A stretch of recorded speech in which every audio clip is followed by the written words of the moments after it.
Okay, can I play one or two decent games this morning? I have had new coffee. I bought new coffee last night, Kenko Smooth, and it's not bad. Let's play more Smith, maybe. I think the Gambit sometimes inspire the pieces. I think Bishop D3 I've had good results with instead of E5. E5 just results in miserable positions. Well, I think Bishop D3 is not really a noted move. But if they're going to take, then it's going to be more interesting, isn't it? That's what I normally play. We've just transposed what I normally play with F4 and Bishop D3 anyway. So which actually makes sort of sense if you think about it, because E5 it will liberate the bishop on D3, which is usually on C4. But with this pawn chain here, E5 for bishop, there is maybe, you know, it's okay. It's an idea.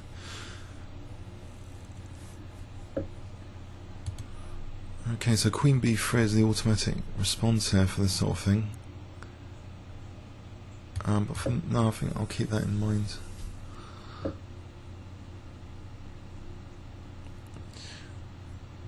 Bishop E3 here. No, maybe Queen B3.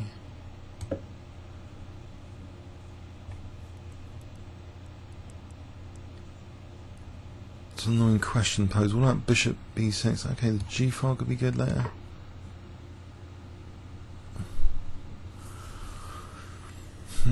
So giving that voluntarily that light square bishop, so these guys should be a bit weaker than usual, the squares and the pawns on the light squares, a little bit, but the G file also dynamically, G file could be interesting. I have a funny suspicion at this point that this could be a decent game. I'm hoping it's going to be a decent game. So if I clap down on B5 particularly as well, what about A4, A5? That could help here. A queenside bind would give me more time surely for a kingside attack. So A4, A5 as well. He's going to play Bishop D8 maybe. Okay, he's putting pieces back to do that.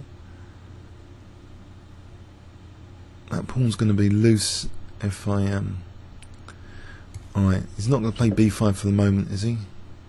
Oh, there's knight C5. Okay. I didn't get the queen out of there.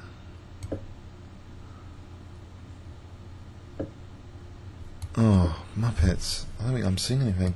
Come on, let's think about this. Hang on. No pre-move yet.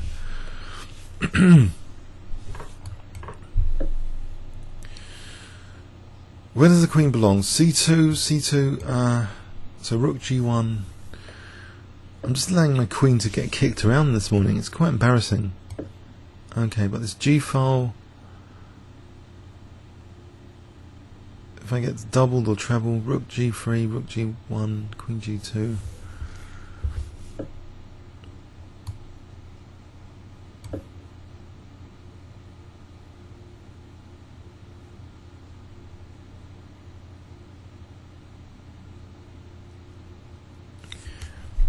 I get a treble, I get G6. Okay, I get to treble. If he plays B4, I'll treble with queen G2. So rook G7 and rook F7 I'm hoping is dangerous, or rook H7, queen H3. Okay. So knight E2 for bishop D4. There's F5 on the cards. I think knight E2 for bishop D4 or F5. Just F5 tear through. G6, I hope.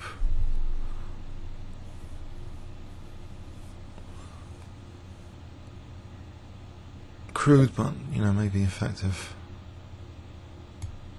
Try and tear through G6. Also, there's knight F4 if needed.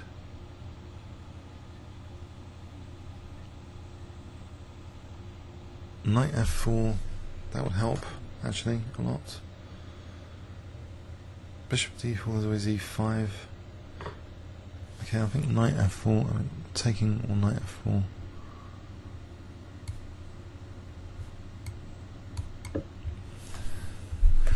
He's giving him that defensive resource as soon as I take, so why not just add a bit more pressure.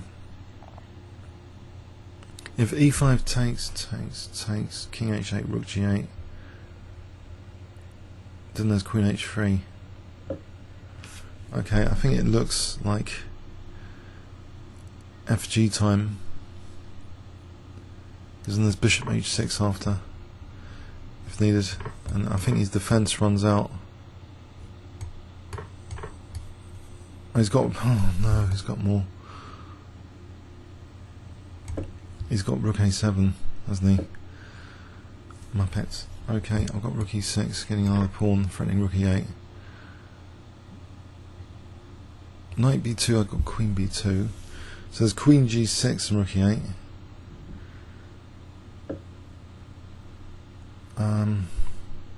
Rook d6 for rook d8. It's quite amusing, trying to get into his back row. Winning some pawns in the process.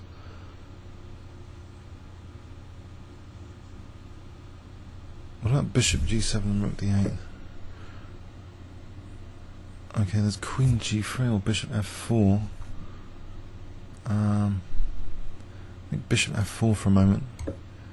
So rook g6 would attack the queen, or and queen g6 for rook d8. Nope. Bishop e5, rook e5, rook d8. Nope.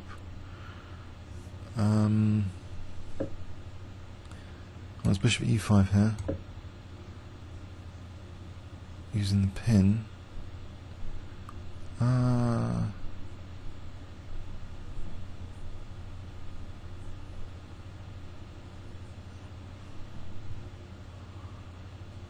Or is there queen g5 for rook d8? Queen g5 for rook d8. That's something to consider.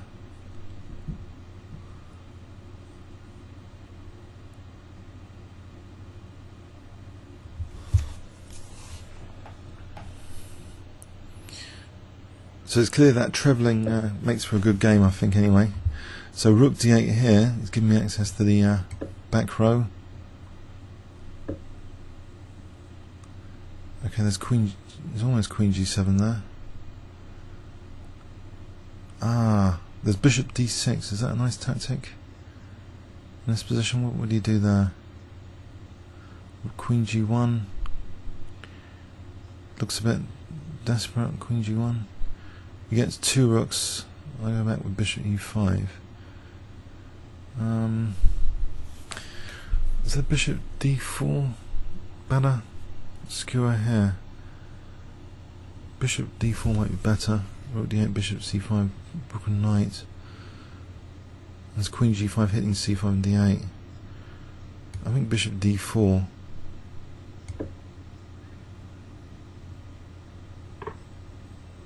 Okay, so there's queen g5 here.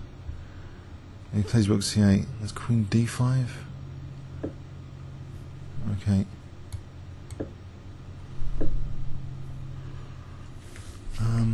Get this h pawn in.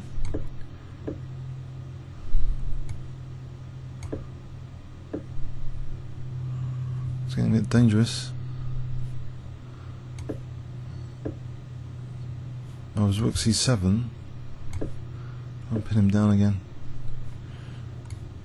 Pin and win. Oh, there's rook takes g7 here. It's a bit overloaded.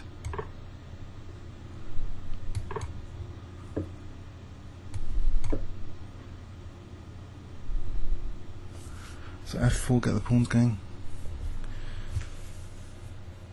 Yep, I think it's cracked.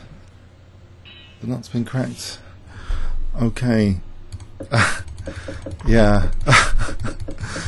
So bishop d3's got a lot going for it. It's a surprise weapon for f4 later in my experiments here.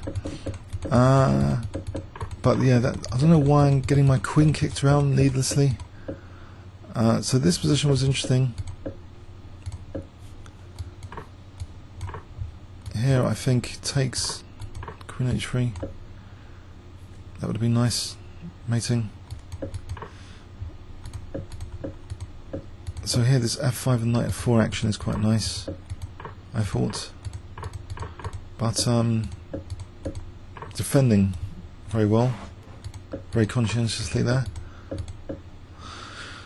So it's 2 pawns for the knight, but tactical disaster. Okay. If I play bishop d6, I did actually note queen g1. I think my calculation in this game happened to be reasonable to note queen g1.